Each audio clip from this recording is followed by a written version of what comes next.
Welcome to Pirate Living Podcast. We're your hosts, Caron and Kristin.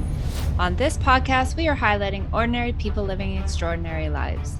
These are pirates who take small, bold actions daily to create social change. Pirate life is all about rebelling and breaking the rules for good. Creating lasting social change starts by first breaking our inner rules. After all, the hardest rules to break are your own. The pirates we highlight have dedicated themselves to creating good trouble.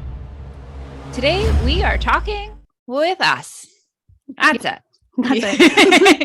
You get Kristin and Caron today. We're a little special bonus episode, guest-free, just your pirate queens. Just us. Yeah. And my Wi-Fi is working fine this Wednesday. Of course it is. Of course it is. And I have a bonus fifth dog here today. So the potential for extra mayhem. Mm-hmm. Yeah. But not frozen mayhem. Not frozen mayhem. Excellent. So, Kristin, what would you like to talk about on this special bonus episode? Ooh. Well, we were talking a little before about some of our guests that we've had in the past. And one of our recent ones, we had a really great conversation with her. And there's also a book that we've talked about. The two aren't related fully, but we've mentioned a book very often that I just finished reading. So yeah, I'd love to talk a bit specifically about our conversation that we had recently with Maria Capilupo about around death and dying. And then, yeah, the 5 regrets of the dying, I just completed. So yeah, going into that conversation a little bit, because it was a really great topic, and it's something that I think is necessary to keep going, like to normalize. Yeah. So tell me, what did you think about the book? Because I read that a couple of years ago, and I absolutely loved it. So what are your thoughts on the book? It was, first off, interesting timing when I was reading it, because I think I bought the book after we talked with Maria, because I was like, we've talked about this book so many times, it's time to read it. But when I actually got around to reading it was right as her podcast was coming out. So I'm reading about the 5 regrets of the dying. I'm listening to our interview with Maria. And then I went to Mexico as well. So within that, there was some death and rebirth within just talked about within the process of the retreat in Mexico as well. So it was a very interesting time to be reading it. And I really enjoyed how she told the stories of the people on like what their regrets were, how those were coming up, and noticing too that there was a bit of a tie, even though there were 5 different regrets, there were tie-ins to the other regrets as well. So yeah, when people weren't living their life fully, authentically themselves, a lot of the regrets tied together. Yeah, for sure. If you're not living the life that you want to live, it's going to have those cascading effects that are going to trickle down into those other regrets, because maybe you're doing a job that you hate, and working too many hours, or not spending enough time with your family, or whatever. Just like not living your pirate life is, I would guess, I would guess that was not what I meant. It's like the overall arching theme of the book is go live your pirate life. So we should rename that book. Yeah. Let's reach out to Bronnie Ware, the author, and say, hey, we're renaming this, Go Live Your Pirate Life. Yeah. See what she says. Yeah. And if you don't, we'll write our own. Yeah, we'll write our hey.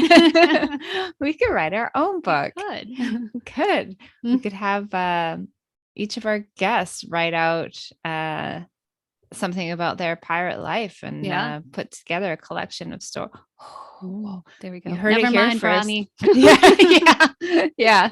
Thanks for not coming on our podcast still. You heard it here, folks. Ideas being born. I will say last night as I was falling asleep, I was writing, like, I'm trying to fall asleep, but instead writing like 4 different books in my head. And I think one of them revolved around us writing a book. I can't tell you anymore what all these books were I was writing instead of sleeping, but they were happening. But on that topic, you have a new book that just came out. I do. My Words Are My Wand is my newest children's book, just came out while we're talking. It just came out Sunday, so 3 days ago. Excellent. Yeah. Tell us about it. So it's technically book 2 in the Abracadabra series. They're standalone books, but I do bring Olive from the first book over into the second book. Excellent. So tying them in. Little cameo. Mhm. Okay. Yeah, and you get to meet the character who will be the third book, which is actually Rachel's daughter, Grace. She named herself as one of the main 3 ninjas, and so I was like, all right, she gets to be in the Sweet. So yeah, so in this one, Kai, well, on Death and Dying, Kai's dad dies, and he is dealing with a lot of emotions with that, and because of it, he's scared, he's lonely, he's shutting down and getting in fights with his friends. And so each of the books is focusing, or has at least a little focus, on different language types. So the first one introduced all the language types of negations and affirmations, projections, reflections, and soft talk and solid talk, but it had a little more emphasis on soft talk and solid talk, with Olive introducing her parents to the maybe, like, we can be more firm with our words. So this book's focused on projections and reflections. So Kai is getting in fights, and he's blaming his friends. And he learns along the way that when he's blaming others, he's giving away his power. And so he's given a tool to help him change the projections to reflections. And with that, he is able to be more calm and patient and fighting less with his brother and his friends. And so he gets to turn things around by realizing that, hey, it's not the world's against me. So awesome. Yeah. So it's tying into the theme of dying. Yeah. I didn't even think about that. Yeah, that's a heavy start for a children's book. Yeah. And my main thought with that was I wanted to point out as well, like, Olive, she had a challenge in her life. She moved. It was a challenge, but it was a minor challenge in the whole grand scheme. Like, her family unit is fully together. Mom and dad are together. They all move together. And so it was important to me to point out as well that through the characters that you can be going through a tough life process and still coming back to the words, those can help you to process your emotions and to it's just easiest to say feel better, but that's not what I mean. Yeah. Just reflecting on how, instead of being the victim, like, turning it around and realizing, oh, I can take my power back. And I might still feel crappy at times. And I might still feel crappy lots of the time, but I get to take my power back and deciding how I'm going to react. So, yeah. So I have a question for you, though. After our conversation with Maria, and we talked about not using the softening words around death, did that cause any changes or precipitate any changes in the copy of the book? So a while back, I had heard another episode with a thanatologist where she talked about, like, softening of words, and how, like with Maria, how she's saying a lot of times with kids, we use the words lost. Like, we lost grandma. Like, where'd they go? Yeah. So I had been talking, like, going through some of the edits on what do I want to do here? And it had been mentioned, maybe instead of writing dad died, writing he passed away. And I said, no, I'm going to say I stand firm on not softening the language around death, because even especially with a children's book like this, that's important to name it for what it is, because it happens and we don't get to decide when it happens. It just happens. So interesting. Mm-hmm. I can't wait to get my copy. So where can people get their book? It's available for sure on Amazon. I'll be keeping my eye out to see. I put it on expanded distribution. So we'll see if, I don't know when mine became available on barnesandnoble.com, the first one, but yeah, it should be coming available as well online at bookstores. So go to a bookstore and search for it there. Awesome. If you're not a fan of Amazon, keep your eye on. So yeah. Excellent. Yeah, I'll definitely be checking that out. I know I got, because the other one, the last one, Abracadabra, I Know What to Do, that came out around this time last year, right? So it's like in time for kind of Christmas and yeah. So it was American Thanksgiving week. So about 3 weeks from today last year. So yeah, right close to the same time. Awesome. So you already have book number 3 in the works? I have last night was one of the many books that was being written as I was trying to fall asleep. I've had ideas for it, and then last night I was like, oh, this is how I tie it in. So yeah, have that one, sit down and start getting the ideas more firmly in place, because I have an outline for it, but I haven't sat down and written it. So how many books do you foresee being in the series? So with these ones are leading up to them becoming language ninjas. So that's part of the trick with this third one, is tying in them being ninjas without it being like, ew, that was cringy on how that was done.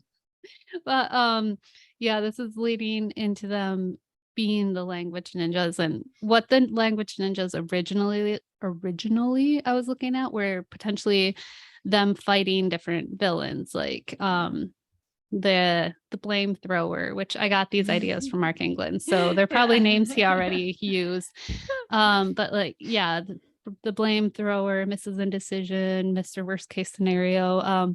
They could have better names. And then along the way, I came up with some inspired by the kids I was working with and things like that. So I have like a whole list of characters. And once I found an illustrator, I was like, well, because a graphic novel feels right for ninjas fighting characters, or at least minimum a chapter book. But right now, as they're picture books. Ideally, in the future, I'd love either graphic novels or chapter books for like when the ninjas get into the villain part. This is all their origin stories. It is. I have so many ideas written down of like even a prequel like to their origins. Like, are their parents former ninjas? I don't know yet. Kind of like The Incredibles, but with language. I like it. I like it. Yeah.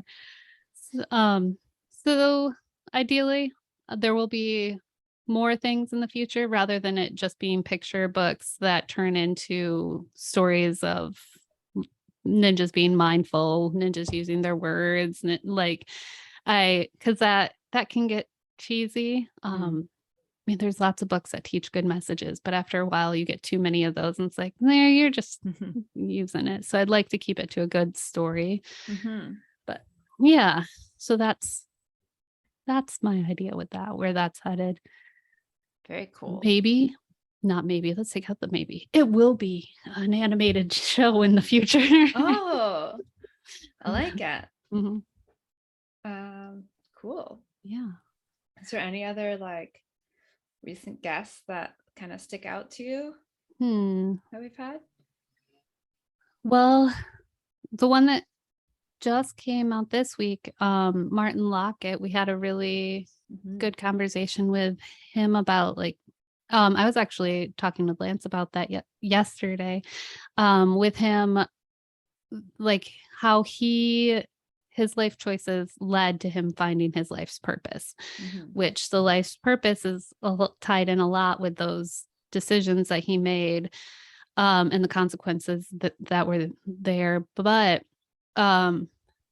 yeah, before I was thinking about it at first and was like, man, that seems like you made this decision, which led to going on this path and sticking to it. But I realized, yeah, he was avoiding his life's purpose by drinking a lot before that, like not trying to, like, avoiding figuring out who he was, and really authentically living his life, which again, regrets of the dying. And in that, he made a decision that sent him to jail. And while he got that space and clarity, he was able to figure out, like, oh, my life, I want purpose in it. And this is what the purpose of what I'm choosing for it to be. So yeah, that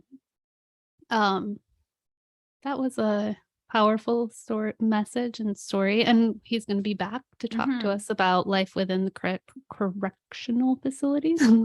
Yeah. That's going to be an interesting conversation. Like, what is life like within the correction facility or in like those institutions? And that whole idea of like, because I remember him saying, him spending, 17 years in prison is not like anywhere near paying back for the cause that he did. He called it a down payment. And like, what does our penal system actually do? Yeah. Is it doing any good for people? Like Martin, is he a rare success story? I would suggest he is. Versus like the people that end up just, coming through the revolving door of the penal system.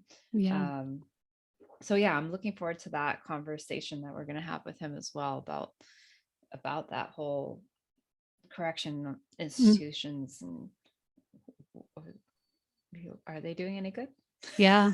Well, and this ties into two different things. First, again, back to 5 Regrets of the Dying, Bronnie Ware went into a prison facility and she talked about how some of the women there were specifically choosing crimes that would get them into prison during the cold months of winter, to get them somewhere with warmth and food.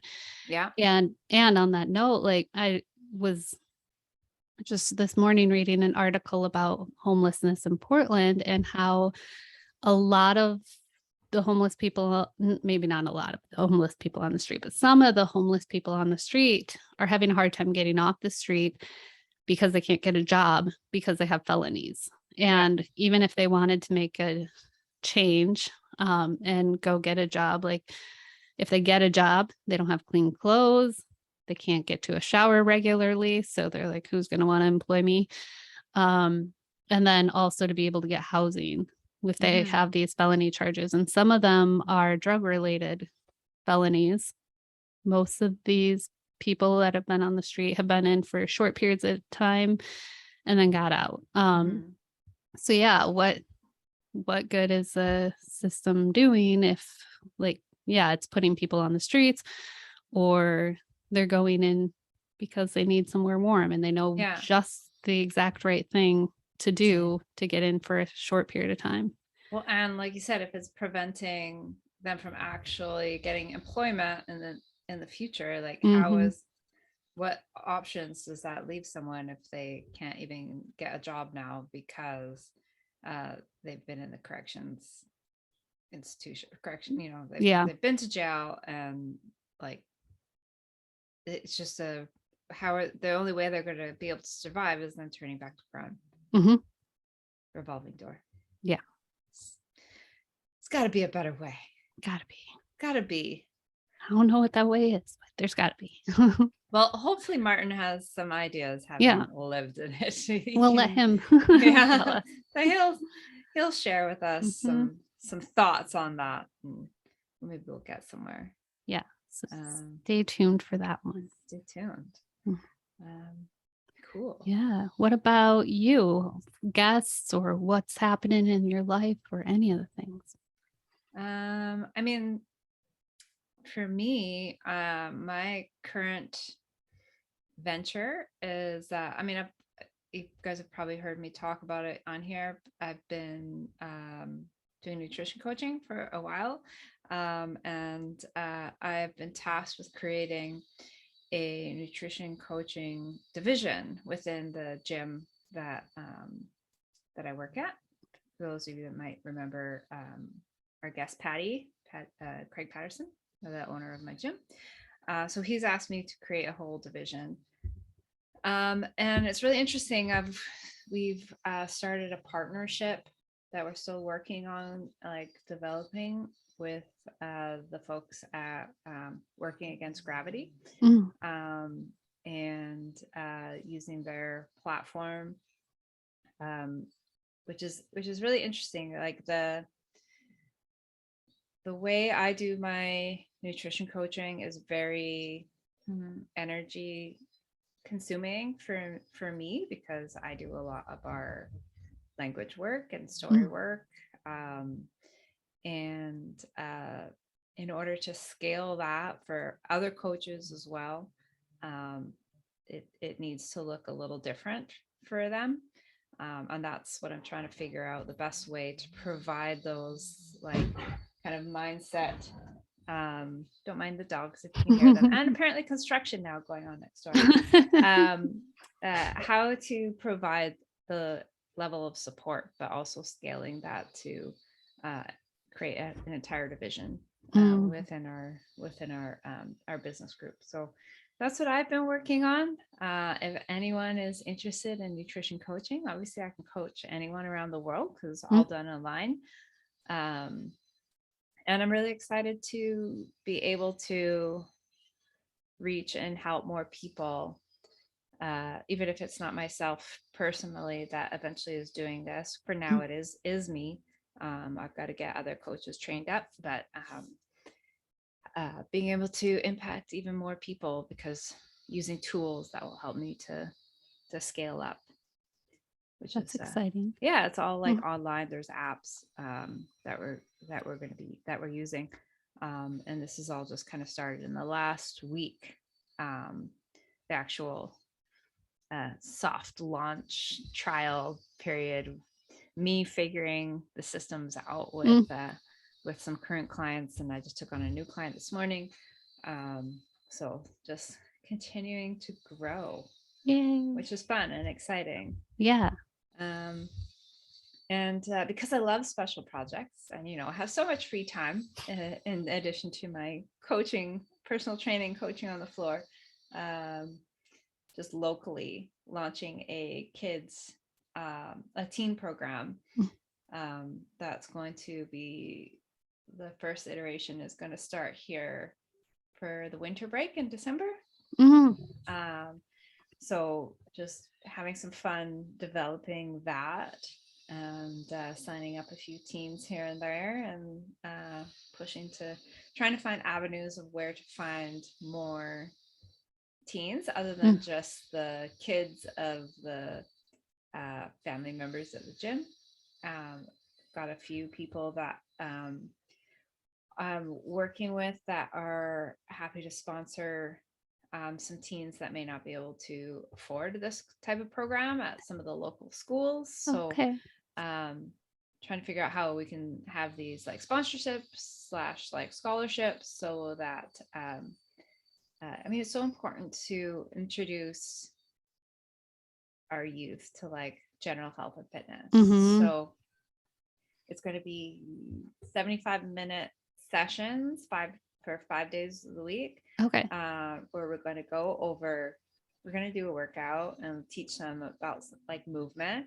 And we're also going to do some nutrition and like helping them understand some of the basics of nutrition. And I am going to do some mindset, some language stuff. So getting to play some language games, obviously going through, the basics of, affirmations and reflections and soft talk, and then doing some fun things like celebrating our wins on the last day, maybe do some should detoxes, all the fun little games that we can play with language to teach teens. So it's not just about come here and do burpees for 5 days a week. It's also having a better understanding about food and language as well. So I'm really excited about putting that together. Yeah, that's also important too. Like classes that would be better taught in school than history lessons or geography, even though it's important to know those things, like spending years on history and geography versus nutrition is a lifelong thing.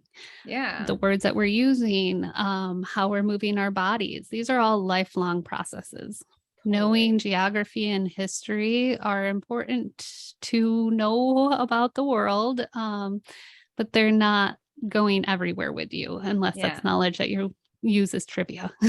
Totally. And I mean, I know that some of the teens I know, as well as myself when I was a teen, I mean, I was a carbitarian. Like all I ate was carbs, maybe some fat because I would have like baked goods or, you know, craft dinner or whatever, like garbage food I was eating.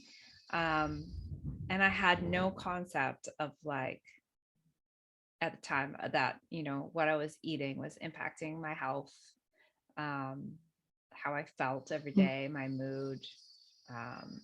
And so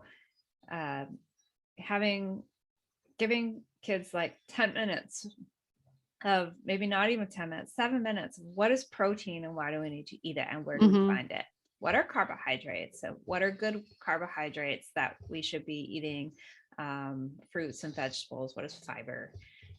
Fats. What are like the healthy fats for our body and what's not so healthy fats for our body that we should only eat sometimes where we have more of these? And what do they all do for us? Like, why do we want to eat carbs?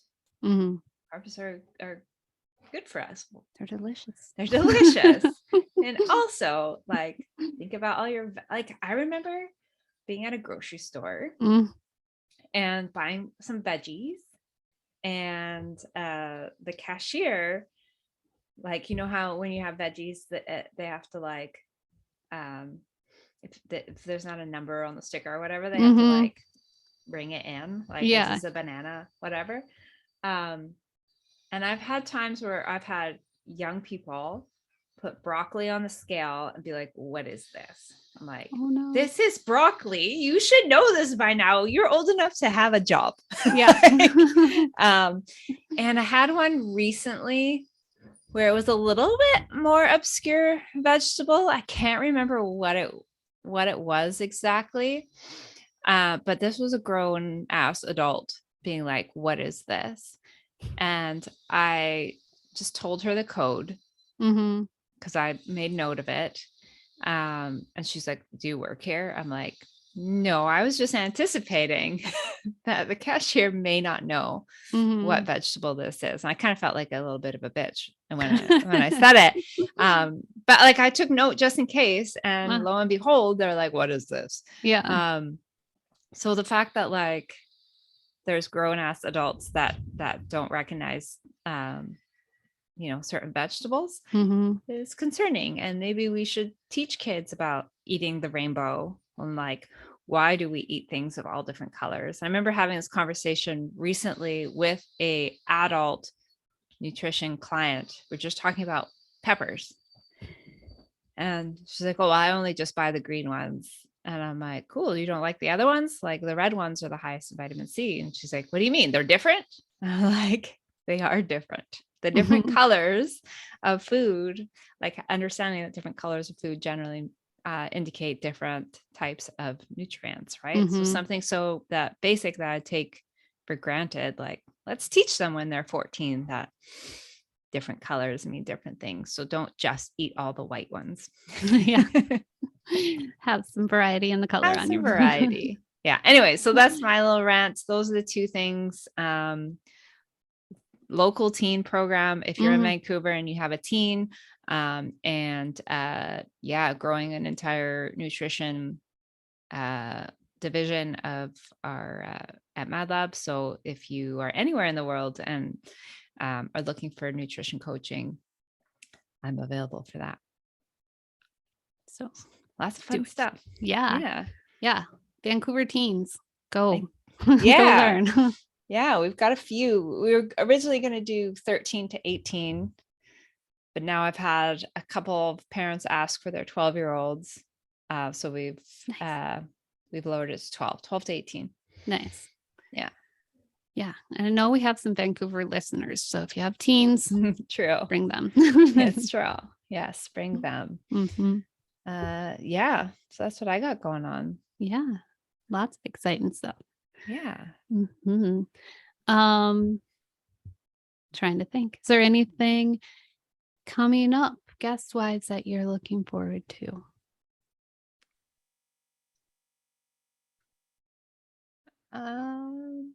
Nothing that's jumping out. What about we were supposed to talk to the original lady of the Prismatic Church of the Prismatic Light. Yes. Right? Did I get it right this time? Yeah.